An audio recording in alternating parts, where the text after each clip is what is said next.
AIG is just the manager to coordinate all that happened within the zone. An issue like this, a felonious act being reported at any point in time, an IPO must have been assigned to such investigation to give a conclusive and scientific release. So if, for instance now, an AIG or CP or DPO is being removed from one or the other, that does not affect the investigation going on. So the IPO of any case is the one in charge to brief and to tell us what has happened.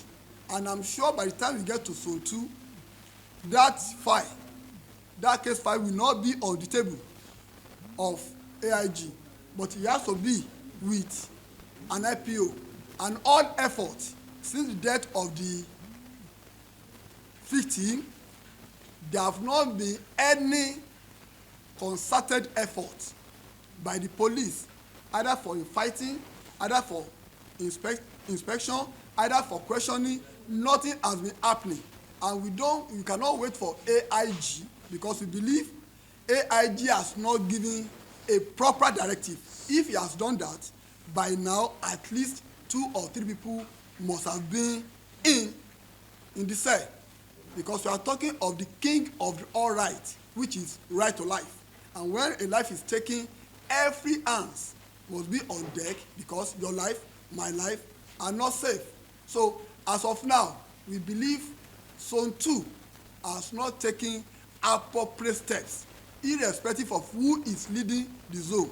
Either the AIG is there or it's not there. The fundamental right and objective of the police is to safeguard lives and property. So we cannot be saying because somebody has been changed from one table to another that the course of investigation must be tampered with. Thank you.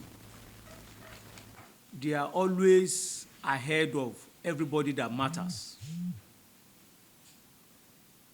The man who is the ringleader in perpetrating crime in this community, we know is well known to the police. In fact, he also supports police development in a way you can never envisage. So the police appear compromised, and that's why the former complaint that somebody was murdered is pending. Nothing serious is happening. But for people like us, we go for long distance race. I want to say we will never be tired. We will match them with action and activities from time to time until when what is to be done is to be done.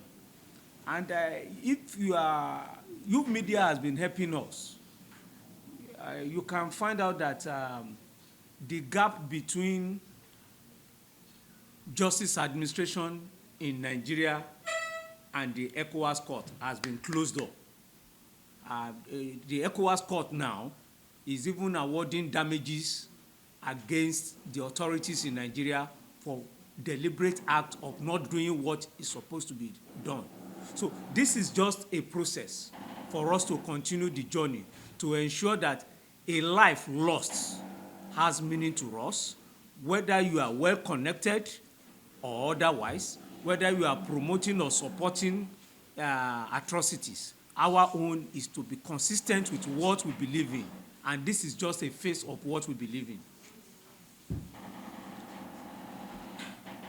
The facts remain that we just show you an attached copy where a lawyer, a law firm, writes a letter officially to draw the attention of the AIG Zone 2, that's the former AIG.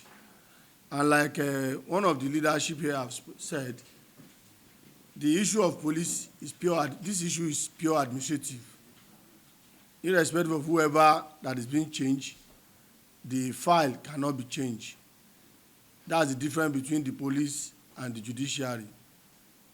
A judge can be transferred and demand that I'm going with this file. If an AIG is being transferred, it can never move with a single page of case file. So that is not an issue. The truth is that police know what they are doing. And if we, after this press conference, if they still go ahead and keep mute, the next action, we are not going to relent until the deceased get justice. Like we've read to you now, he left behind 3 daughters, very, very at the very tender age, 5, 4, and 2. In fact, they are toddlers. Who is to take care of these children? And he also had an aged mother. You know what it takes to be a parent, and at that old age, lost a breadwinner of the family. And I'm sure the mother will be crying every day, every time.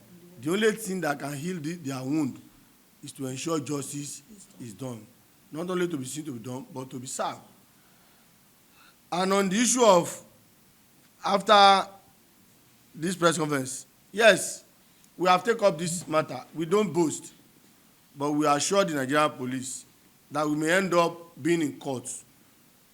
Definitely, it will be obvious that police know something about this. That's why they don't want to act.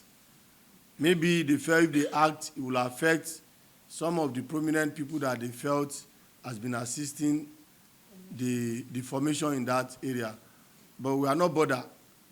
The law is very simple about it. You must deal with a criminal as a criminal, irrespective of his or her profile.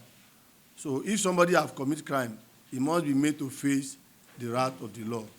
This incident did not happen at the thick hour of the night. It happened on a broad daylight. It happens on a broad daylight. And I think the event was where they are doing a naming ceremony, or there's a small party that is taking place.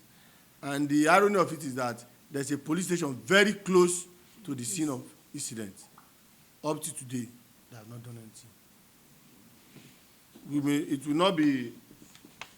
It will not surprise you that after this action, we will forward the last petition we sent to the last AIG, the last IG, we will forward it to the new IG, and also ensure after some days we will give ultimatum in that letter.